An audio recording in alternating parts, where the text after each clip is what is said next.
31st নাইটের উন্মাদনা প্রতি বছর আমাদের সমাজে বেড়েই চলেছে। একজন মুসলিম হিসাবে আমাদের করণীয় কি? 31st নাইটের যে অপসংস্কৃতি এবং যে অনাচার সমূহ প্রতি বছর প্রত্যেকটা মসজিদের মেম্বার থেকে ওলামা একরাম মানুষকে সে বিষয়ে সতর্ক করে থাকেন। আমাদের দায়িত্বের অনেকগুলো জায়গা আছে। সবকিছুর আগে আমাদের যে করণীয় সেটি হলো আমাদের নিজেদের আগে অনুধাবন করতে হবে, গভীরভাবে উপলব্ধি করতে হবে যে 31st নাইটের এই কালচারের ক্ষতিকর দিকগুলো কি।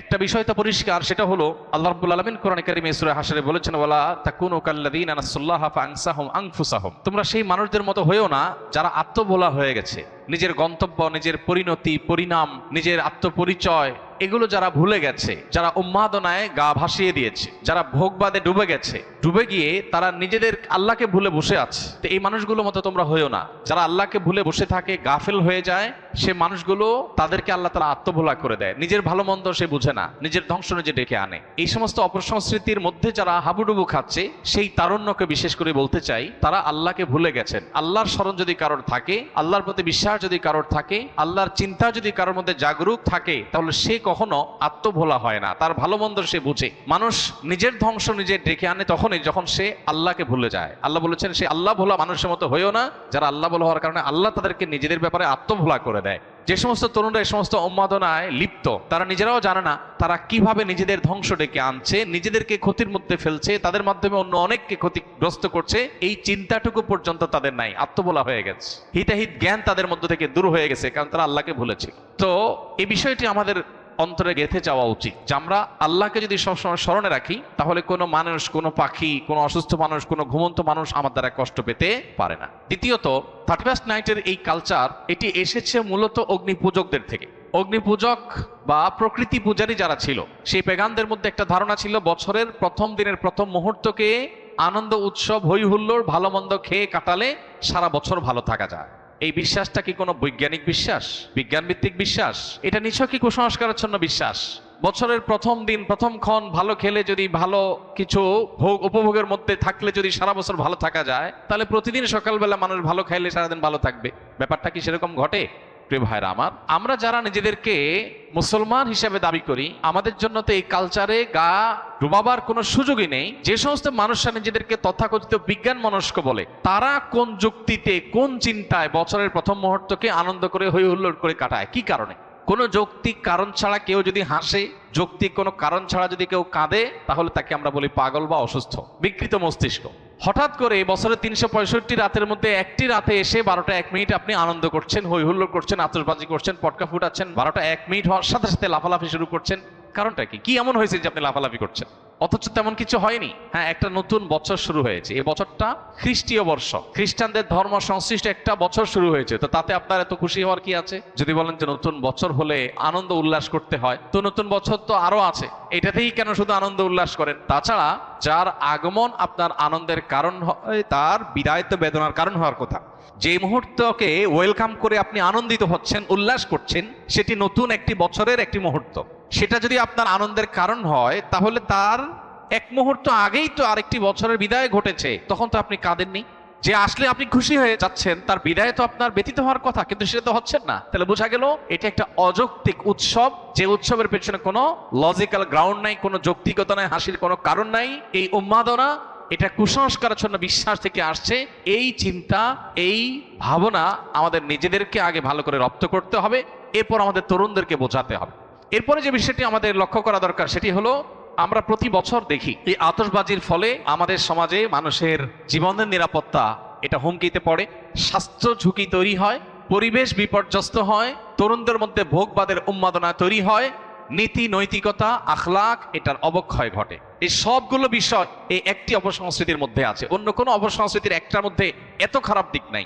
গত কয়েক বছর আগে প্লাস্টিকের কারখানায় আতশবাজির আগুন লাগার কারণে একজন নারী উদ্যোক্তা নিঃস্ব হয়েছেন, সব গণমাধ্যমে সংবাদ হয়েছে, কিন্তু আতশবাজি থামেনি। একটি শিশু মায়ের কোলে আতশবাজির বিকট আওয়াজে হার্ট অ্যাটাকে মৃত্যুবরণ করে তিনি, তার ঘটনাটি আদালত পর্যন্ত গিয়েছে, কিন্তু আতশবাজির এই উন্মাদনা এখনো থামেনি। এরকম না জানা বহু ঘটনা ঘটছে।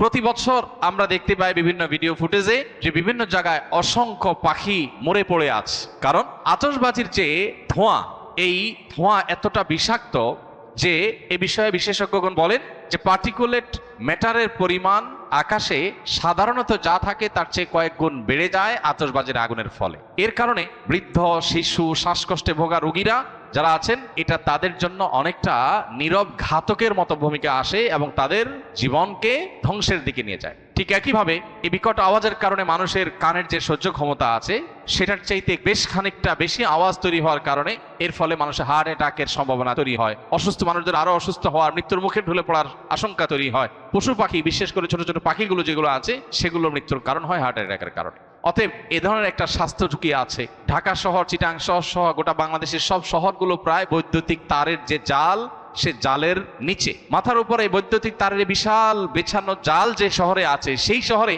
আতশবাজির আগুন যদি কোনো জালের উপরে গিয়ে পড়ে, সেখানে শত শত মানুষ পুড়ে ছাই হওয়াটাও অস্বাভাবিক কোনো বিষয় নয়। তো এই পরিমাণ স্বাস্থ্য ঝুঁকি যেখানে আছে, পরিবেশের বিপর্যয় যেখানে আছে, যেখানে আরো নানাবিধ ক্ষতি আমাদের নিহিত আছে, তরুণ প্রজন্ম তাদের অনেকে এই রাতে মাদকের দিকে হাত বাড়ায়। যে পরিমাণ মাদকের ছড়াছড়ি এই রাতে হয়, সারা বছরে অন্য কোনো রাতে এত বেশি মাদকের ছড়াছড়ি হয় না। তাহলে মাদকের ছড়াছড়ি বলুন, অশ্লীলতা বলুন, বেহায়াপনা বলুন, অপচয় বলুন, উন্মাদনা বলুন, তারুণ্যের মধ্যে বিশৃঙ্খলা ভাব বলুন, এই সবগুলো আমাদের সমাজের বিপর্যয় ডেকে আনে।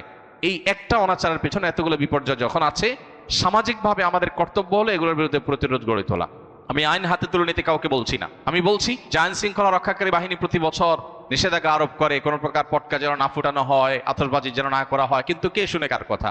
অতএব বাড়িওয়ালারা যদি তাদের ছাদগুলো বন্ধ করে রাখেন, বাবা মারা যদি তাদের সন্তানদেরকে বোঝান, এবং তরুণরা যদি তারা সংঘবদ্ধ হয়ে বিপদগামী তরুণদেরকে বোঝান, কাউন্সিলিং করেন দলে দলে, তারা যদি সমাজে অনাচার বন্ধের জন্য উদ্যোগ নেন, আইন শৃঙ্খলা রক্ষাকারী বাহিনীর ভাইদেরকে সহযোগিতা করেন, তাহলে সেক্ষেত্রে হয়তো সমাজে এই অনাচার থামতে পারে। আমরা আমাদের কাজ করে যাব, হ্যামিলনের বাসিওয়ালার মতো সতর্ক করে দেওয়া, মানুষকে সজাগ করা, এই কাজটা ওলামায়ে কেরাম করছেন, করবেন। যদি মানুষ না শুনে, আমাদের জাতিকে যদি আমরা না শুনতে পারি, সেটা হবে আমাদের দুর্ভাগ্যজনক অধ্যায়। আল্লাহ তাআলা আমাদের তারুণ্যকে এই পশ্চিমা অপসংস্কৃতির ছোবল থেকে রক্ষা করুন, এই অযৌক্তিক উন্মাদনা থেকে আমাদের তরুণদেরকে আল্লাহ তাআলা হেফাজত করুন। এমনিতে আমাদের তরুণদের মধ্যে ভোগবাদ, উচ্ছৃঙ্খলা, উন্মাদনা, হেয়ালিপনা এগুলো এতটা চরমে পৌঁছেছে যে নীতি, আদর্শ, জীবনের লক্ষ্য, এই সব কিছু থেকে তরুণের বড় একটা অংশ ছিটকে পড়ে গেছে। তো এইরকম পরিস্থিতিতে প্রতি বছর এই 31st নাইটের উন্মাদনা আমাদের তারুণ্যকে আরো জাহান্নামমুখী করে দেয়, তাদের জীবনকে আরো ধ্বংসের দিকে নিয়ে যায়। এই অপসংস্কৃতি আমাদের দেশে রাষ্ট্রীয়ভাবে নিষিদ্ধ ঘোষণা করা উচিত, এবং এটি যেন সমাজে কোনোভাবে স্থান না পায়। এটা আমাদের কালচার না। এই কৃষ্টির সাথে এই মাটির মানুষের, এই দেশের মানুষের ধর্মের কোনো কিছুর কোনো সম্পর্ক নেই। সেখানে এটাকে আমদানি করে প্রতি বছর যে পরিমাণ টাকা আমাদের তরুণদের একটা অংশ আকাশে ওড়ান, বরং যে পরিমাণ টাকা আতশবাজির নামে আগুনে পোড়ান, তার সিকিভাগ খরচ করলেও বহু শীতার্ত মানুষের, কোনো শীতে কাঁপা মানুষের শীত নিবারণ করা সম্ভব হয়ে যেত। দুর্ভাগ্য আমাদের যে আমরা আনন্দ করবার জন্য আকাশে টাকা পোড়াচ্ছি, এবং সেটার পেছনে যৌক্তিক কোনো গ্রাউন্ড নেই। কেন পোড়াচ্ছি, কেন হাসি করছি, কেন আমি উৎসব করছি, কেন হই হুল্লোড় করছি, সেটাও আমি জানি না। গভীর রাতে যখন বহু মানুষ শুয়ে আছে, বিকট আওয়াজে গোটা শহরকে প্রকম্পিত করা, আর যা হোক, কোনো কমন সেন্স থাকা, ন্যূনতম দায়িত্বশীলতা, দায়িত্ববোধ থাকা কোনো যুবকের কাজ হতে পারে না। আল্লাহ তাআলা আমাদের তারুণ্যকে বোঝার তৌফিক দান করুন। একজন মুসলমান যুবকের আনন্দিত হওয়ার বহু কারণ আছে। আপনি 31st নাইটের এই উন্মাদনার জন্য যে টাকা ব্যয় করে আনন্দিত হচ্ছেন, আমি জানি আপনি কিছু আনন্দ হয়তো পাচ্ছেন, কিন্তু আপনার এই বাজেট, এই সময়, এই শ্রম ব্যয় করে কিছু বন্ধুরা মিলে যদি পথের ধারে শুয়ে থাকা শীতার্ত মানুষদের কিছু গরম খাবার, গরম কাপড়, পোশাক যদি তাদেরকে উপহার দেন, তাহলে আপনার মধ্যে ওই আতশবাজির চাইতে অনেক বেশি আনন্দ বয়ে যাবে, আপনি অনেক বেশি মানসিক সুখ পাবেন। আল্লাহ আমাদেরকে বোঝার তৌফিক দান করুন। এই অপসংস্কৃতির ছোবল থেকে আমাদের সমাজকে আল্লাহ তাআলা রক্ষা করুন।